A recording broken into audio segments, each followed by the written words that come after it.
Hi everybody. For this video I wanted to talk about a few of the scam emails I've received recently and previously that I've written about in my blog, just to give you a sense of the things to look out for, the obvious signs that these emails are fake, that they're unsafe, that you shouldn't click on the links within them. I mean, if you ever get an email asking for your security details, then there's something dodgy going on. So always act with suspicion, never click on links in the emails, always go to the original website that you have in your bookmarks that you know is safe already, because the links they put in these emails, they go to dodgy places, and it's quite easy to see that these emails are fake if you just do a few little simple checks. So this is a prime example. This is an email that looks like it's from NatWest. My mail program has already said that this is junk mail. It's already recognized it. Gmail, Google Mail will also recognize spam emails a lot of the time, as will a lot of other email programs.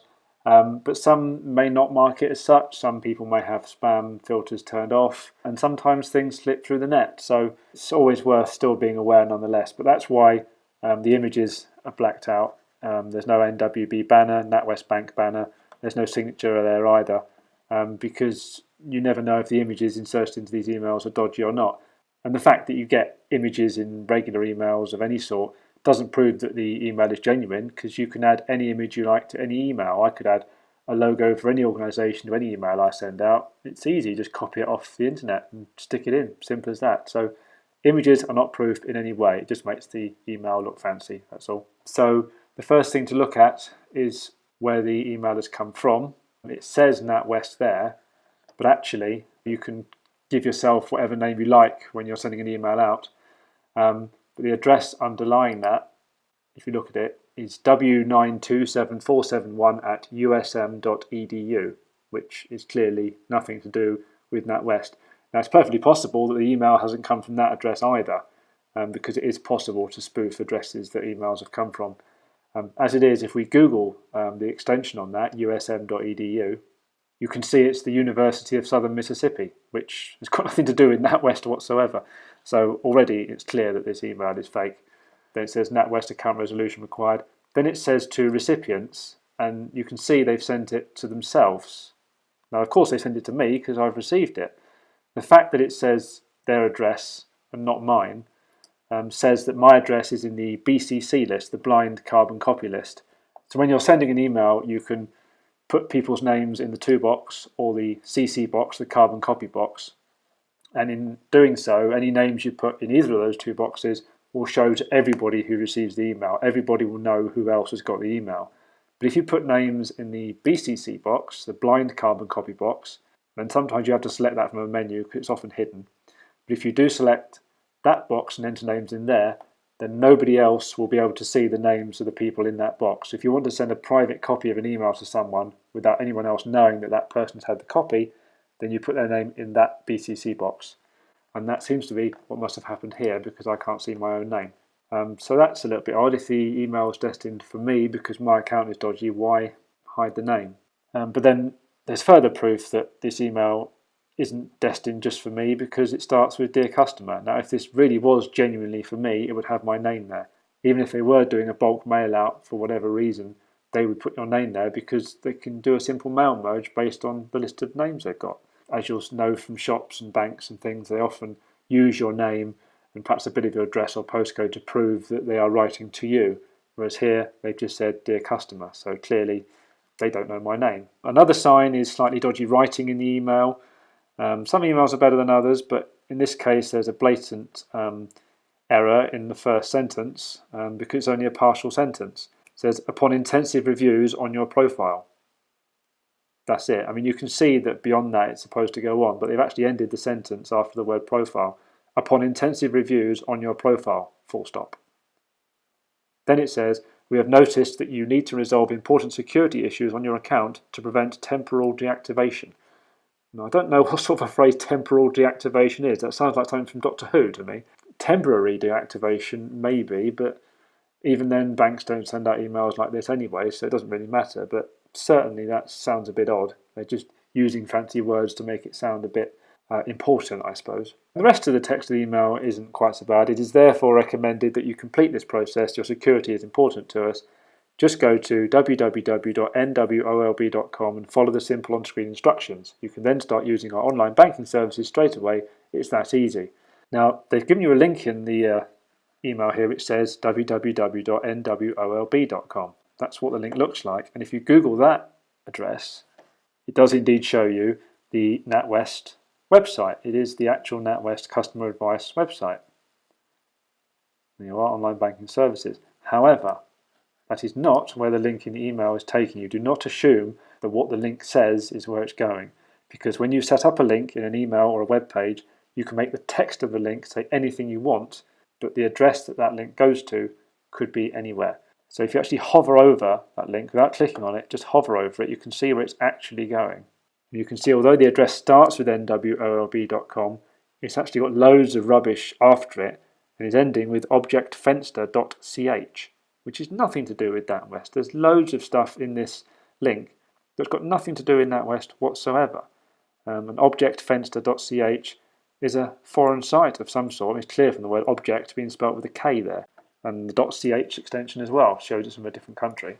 And if you Google objectfenster.ch, then you get a foreign website come up. Google can't see the information on the website because it's been blocked. And then the second link says hacked by Mr. Spy. And there's foreign text there as well. So it's clear that, again, this is something dodgy because it's not going to the site it claims to be. The fact that it says nwolb.com in the link text and actually starts with that in the link address doesn't prove anything, because there's a lot more in the address that clearly has nothing to do with NatWest. If it was NatWest's genuine website, then it would be nwolb.com/index.htm or whatever it may be. But because there's a load of stuff between the .com and that /, you can tell there's something wrong going on there. So always look at the address of a link without clicking on it, or right click on the link and say copy link and then paste that into a text editor. That will often tell you what the address is if hovering over it doesn't show it. But hovering over it is usually enough. The rest of the email is actually pretty genuine. Certainly all this stuff at the bottom is, because if you hover over those links, like to the support center, it is actually going to natwest.com/global/support center. And that's because all they've done is they've copied this bottom section from a genuine NatWest email just to try and add that bit of authenticity. But it doesn't change the fact that the link in the main body of the text is the one that they want you to go to that's dodgy. Amusingly, they've also got their phishing email address from the NatWest email as well at the bottom there, which is ironic because this is a phishing email trying to get your details or trying to infect you with something, who knows. So yeah, those are the obvious signs to look for in there. You've got the address that it's come from, the fact that it's not addressed to you clearly and directly, either in the to address or in the body of the email. It just says dear customer, and then the key thing, the link they want you to visit, which is clearly not the link it claims to be. A similar example I've got is from Metro Bank, or claiming to be from Metro Bank. Same applies again, really. If you look at where it's come from, it's again coming from usm.edu, so it's nothing to do with Metro Bank. It's addressing me as dear client, again, not my name. The text of the email isn't too bad, there isn't too much text there, but if you look at the link, they haven't put the address as the text of the link. They've actually said secure my Metro account online access. And if you hover over that, you can see that in amongst all the rubbish in that link, it's going to pestcontrolmaitland.com.au, which again is nothing to do with Metro Bank, clearly. Why would they be based at a pest control address? So again, although the address of the link starts okay, it's the end part, pestcontrolmaitland.com.au, that is the slightly dodgy part, because it makes it obvious that it's fake. So those two emails are very similar. And then there's some others I've done in my blog as well previously. This one is from Barclays Bank PLC, or claiming to be. The particular address for this one that was actually coming from was viewbanks@uab.edu. Again, that's an educational establishment, not Barclays, clearly. Again, it's to recipients, not to me. Again, it says, dear valued customer, not my name. In the text of the email, the amusing part here for me is, please follow step 1 of 2 and 3 carefully to view important documents. Just think about that. Please follow step 1 of 2 and 3. That makes no sense whatsoever. Absolutely no sense. And then they give you a link to log into Barclays Online. And again, the address starts with barclays.co.uk, but there's no / there. It carries on further. .personalbanking, .loads of random numbers and letters, .bradingcentre.com. Why would Brading Centre have anything to do with Barclays? It just doesn't make any sense.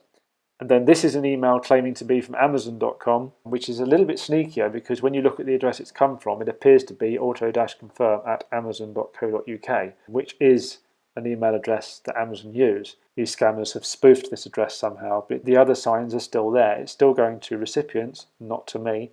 It's still addressing me as dear customer. It does not know my name. The text of the email is slightly odd in the fact that the word billing information, I've got kind of title case letters for the B and the I for billing information. It just looks a bit out of place, doesn't feel quite like how Amazon would write it if they were to in any case. And then the link they've presented you to click on, although it looks genuine at first glance because the text of it says www.amazon.com/ap/sign-in, again, if you hover over the link, you've got a whole load of rubbish in there yet again.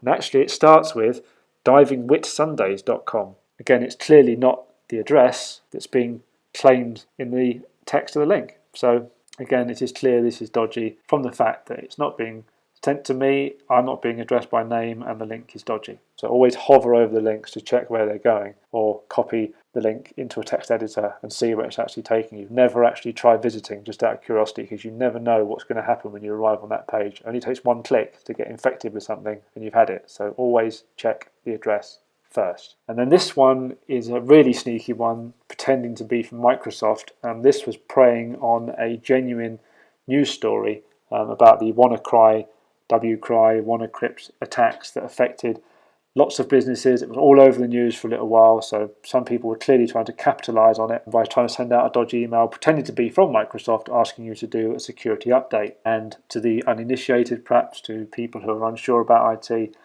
this was going to be a little bit of a scare, so there are probably going to be people who fell for this. But again, there are signs there that it's not quite right. You've got the address that the email came from, which is info@mymicrosoftsupport.info. That isn't a genuine website address. And then some of the text of the email is a little bit odd as well. Although it is using terms that sound technological, there are things in here that simply don't exist. The NSA exploit silent injector for Microsoft Windows doesn't exist. The W in Microsoft Windows isn't capitalized there. The grammar of the email isn't great. I've written about this in my blog. Another ransomware attack, this time using the NSA exploit silent injector for Microsoft Windows, were executed across businesses in hundreds of countries. I mean, there's no commas in there anyway, so it's just one huge long sentence. But basically, they've said another ransomware attack were executed across businesses, which grammatically doesn't make any sense. They have made reference to a genuine Microsoft security bulletin to try and add a bit of authenticity. That was a genuine bulletin, MS17010.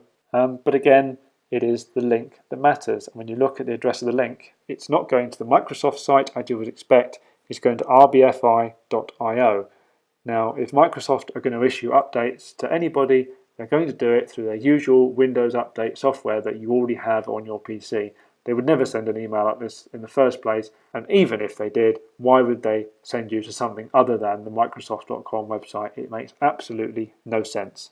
So again, you can tell there's something dodgy going on there. The fact that they also ask you for a password to put in, they give you a password, is again a bit odd, because again, that's not something that Microsoft do. There is no reason for them to give you a password, because if you use a genuine Microsoft Windows system, then it's already authenticated with the Microsoft servers. They already know it's genuine. They already have ways of telling. And there's also a remove link at the bottom, which is supposed to give you the impression that you can unsubscribe from these things. But all it does is it creates an email message with the subject line unsubscribe.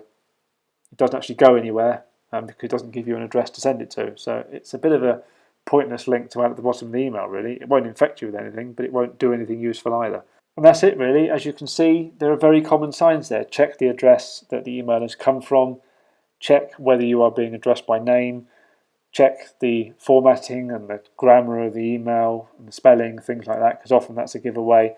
And above all, if they're asking you to click on links to do anything, don't just blindly click on the link. Actually hover over the link or right-click on it and copy the address of the link into a text editor, just to see where the link is actually going. And if it doesn't look right, if there's something odd in there, then don't click on it. If you really want to query it with the organization concerned, go onto your web browser and go to a bookmark that you already have, if you've already got them bookmarked, or go into Google and search for the genuine site. Just type in the word NatWest, type in the words Metro Bank, go to the actual site and look there, find the contact details on that site yourself to find out if it's genuine or not. There's no harm in asking. because these organisations will want to know if someone's trying to spoof them. So yeah, just be wary, just be careful, don't just blindly click on these things. And that's it. I've written more about this in my blog as well. I'll put the links to the posts I've made before in the description, so you can go and check them out for more detailed information, because I've gone through all these emails in detail. And yeah, if I come across any more of these, I'll blog about them more, perhaps do another video if something else comes up that hasn't been covered here. And yeah, that's it. I hope you found it interesting, I hope you found it useful, and I will see you for another video very soon. Bye.